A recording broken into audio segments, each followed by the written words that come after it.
Il y a presque un an, le 18 août 2024, la France perdait l'un de ses monuments du cinéma.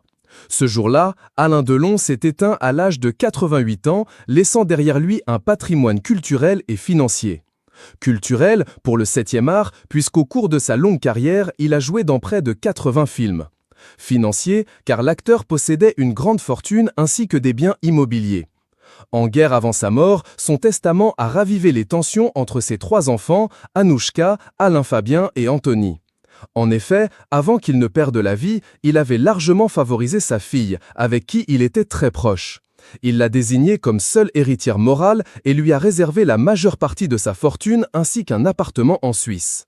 Cependant, il se pourrait bien qu'il fasse une trêve, le temps d'une journée hommage. Dans quelques jours, cela fera 1 an que le Jaguar a perdu la vie, dans sa maison de Douchy. Dans un communiqué commun, la fratrie avait fait savoir qu'il avait été entouré de ses 3 enfants et des siens au moment de rendre son dernier souffle. Alors que la bataille judiciaire concernant son testament n'est pas terminée, l'AFP a révélé il y a quelques semaines qu'une journée en son honneur sera organisée à Douchy-Montcorbon, dans le Loiret.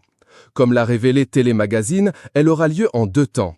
La première partie de la cérémonie sera organisée à la mairie et le maire inaugurera le nouveau nom du stade de foot de la ville qui portera celui de l'acteur.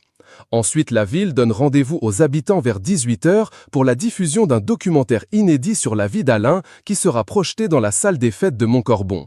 Le film raconte l'homme derrière la star et donne la parole aux habitants, au maire, à la mémoire vivante du village.